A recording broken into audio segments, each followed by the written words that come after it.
Well, well, well. Here's Mama Bloom's brood.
In the Bloom living room, we find Mama and the two girls. They're discussing a newfound friend of Papa's, and Yetta says, That's a nice-looking man Papa's with tonight. I should say he is. Did you notice the suit he had on? Fitted him like a glove, didn't it? Yeah, and that ring on his little finger. Wasn't that gorgeous? I bet it was 4 carats. Yeah, and that diamond he had in his tie was no slouch either. I think that stone was bigger than the ring, even. Oh, I don't. I think the ring was bigger, don't you, Ma? I didn't like his eyes. What's the matter with his eyes? When he talks to you, he looks someplace else. Such a kind of fellow I don't like. Well, now, I don't see why you don't like him. He raved about everything we had for dinner. He told you yours was the best cooking he ever tasted. He wants to do business with Papa. He has to like mine cooking. What does he want with Papa? What do you think he wants? Money. How do you know? Anytime a man is extra nice, he wants something. But he said it was a great chance for Papa. When you're giving away bargains, you don't have to be so nice. I bet he has plenty of money. I never saw such big diamonds. The biggest diamonds go with the emptiest pockets. I don't see how you figure that out. Yet, when a man's got in the bank money, he don't have to wear fancy clothes and diamond rings. It's only when he's got nothing he has to get his clothes to tell a lie for him. He has such nice manners. Look how nice he was to Papa. When a spider's making eyes at a fly, he's so polite, butter wouldn't melt in his face. Well, you didn't like him the minute he came in. I didn't like him before he came in. Now, I don't see how you can take a dislike to a person the minute you see him. Darling, it's female ignition. The minute I saw him, I knew whatever he wants, Papa shouldn't give it to him. Besides, he talks too good. He knows too many long words. What difference does that make, Ma? Oh, Sarah, when a man is selling you something that's a genuine bargain, he uses short words, so you know what he's talking about. But when he's selling you something that's no good, then he has to use long words, so you'll be so busy trying to figure out the words, you won't find out what he's trying to sell you. Well, I know what he's trying to sell, Papa. Sure, so do I. He has a very fine gold mine, and he's willing to let Papa in on the ground floor. If Papa goes in on the ground floor, he'll go out in the alley. But it's a very fine mine. There's gold there just waiting to be picked up. If there's gold there, why don't he pick it up and not bother Papa? Oh, you don't understand, Ma. They have to buy machinery. Machinery to pick up gold? What's the matter? Is he too lazy to stoop down? Oh, don't you see, Ma? They have to dig the gold out of the ground. Then they run it through the machine, and the gold comes out of one side and the rocks out of the other. I'll bet he'll give Papa the side with the rocks. Oh, he can't do that. It's a corporation. I thought it was a gold mine. Oh. Mama, the trouble with you is that you're too suspicious. Darling, 43 years I lived in this world, and one thing I learned. For nothing, you get nothing. Anytime somebody gives away something, it's got a hole in it. Besides, Papa is a knee pants manufacturer, not a gold catcher. A shoemaker should stick to his hand. To his last, Mother, not to his end. Last end, it don't matter. But Papa bought that apartment building, and he doesn't know anything about real estate. That's different. You buy a building, you go and look, and there it is. You buy a gold mine, and where is it? It's in Australia. Sure, he showed Papa the map. You saw it yourself. Maps. What do I know about maps? Am I a geography? No, but you can read a map, can't you? Here, look. This is Australia. So it's Australia. Yeah. Let's see. Here in the middle, Desert. Desert. What kind of map is this? Desert like a dinner? This is a crazy map. Oh, that's desert, Mother. The whole middle of Australia is a desert. What is this blue business around here? That's water, Ma. All water. Then where comes Germany and the water? And where is Vienna and what became of Poland? Germany and Vienna and Poland. Yeah. Oh, I know what the trouble is. Ma's thinking of Austria. Oh, Didn't sure. you say Austria? No, we said Australia. Put the map away. Before I looked at it, I didn't know anything at all about it. And since you explained it to me, I know less. Well, the very fact you can't read a map has nothing to do with the gold mine. This man came here. He was sent to Papa by a friend of his, and he offers Papa a big chance to make a lot of money. And, well, I think if Papa's smart, he'll grab the opportunity. He's a nice fellow, too. Sure, didn't you hear him tell Papa that a year from today, this stock will be worth 10 times the money he paid for it? Sure, I heard him. Didn't you see the samples of the gold ore he had? Well, didn't you? Yeah, I did. Well, you don't think everybody's dishonest, do you? No, darling. Most people is honest. Then why do you suspect this man? Just because most people are honest. That's why I suspect him. I don't get it. Every year since we was married, people come to your Papa with prepositions. Honest people who really need money for a legitimate reason. Sometimes they offer him 5%, sometimes 6 or 7. Maybe once in a while 8. That's all. This man, he's got it a preposition where he offers 100%. So he's entirely different from the others. So if the others are honest and he's entirely different, he must be dishonest. I think you're entirely wrong, Ma. That could be, too. Ah, it's Papa. Hello, Jake. Hello. Hello, Papa. Ma. Children.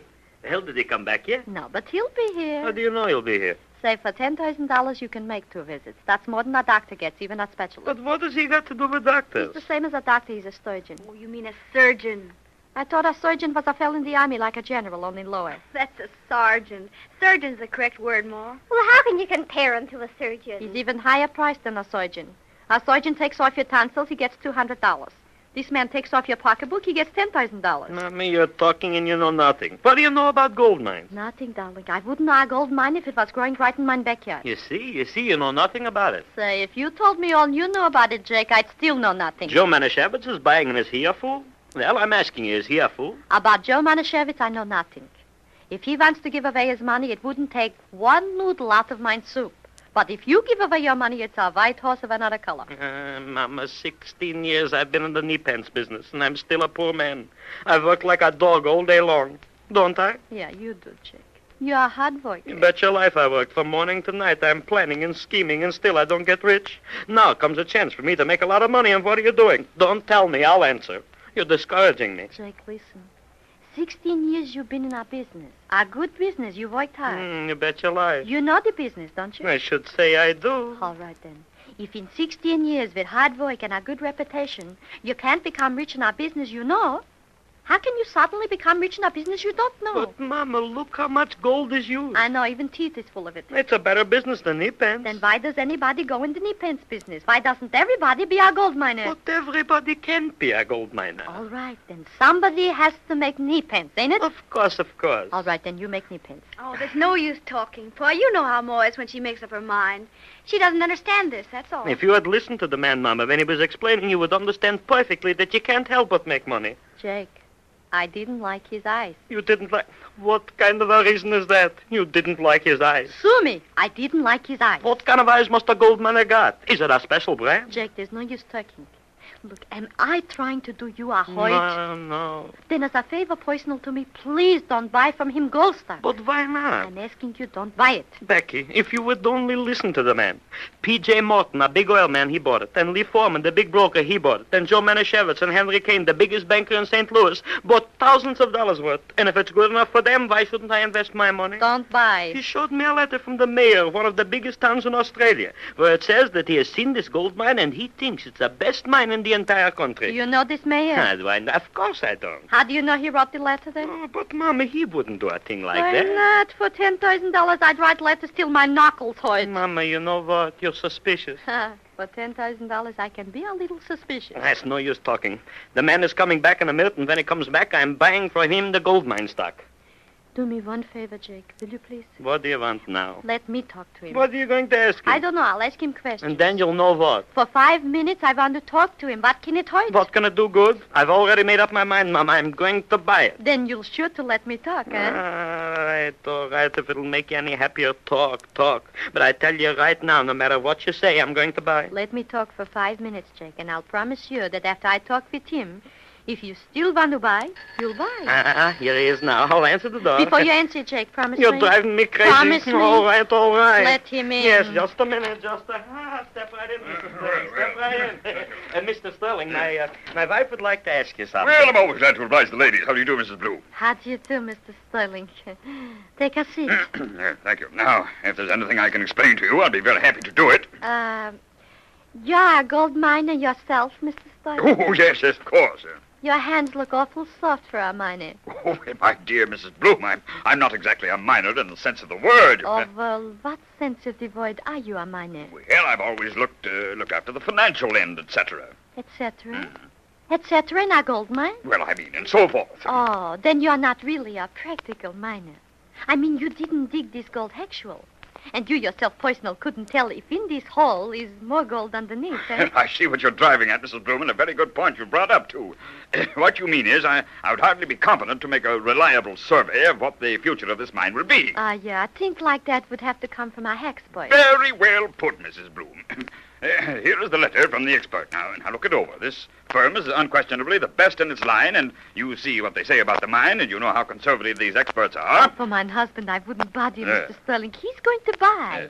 But if it's such a good proposition, I would like to invest $10,000 of my own money. Well, I'll be happy to accommodate you. But, Mama, from where have you got money? Do I tell you everything, Jack? Mr. Sterling, mine glasses are in the other room. Is the name from these hex boys Cord and Sutherland? Yes, ma'am. Cord and Sutherland of Sydney, Australia. Isn't that a funny thing?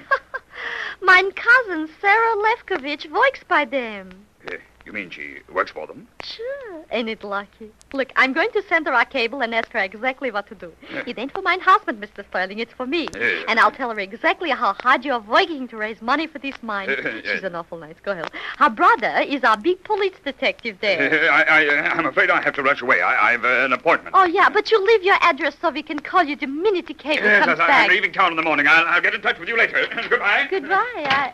Becky, I know now he was a faker, but how could you know? I didn't like his eyes. Yes, but ain't it lucky your cousin just happened to work for this firm? What cousin? Your cousin Sarah Lefkovich in Australia. I ain't even got a cousin, Sarah Lefkovich.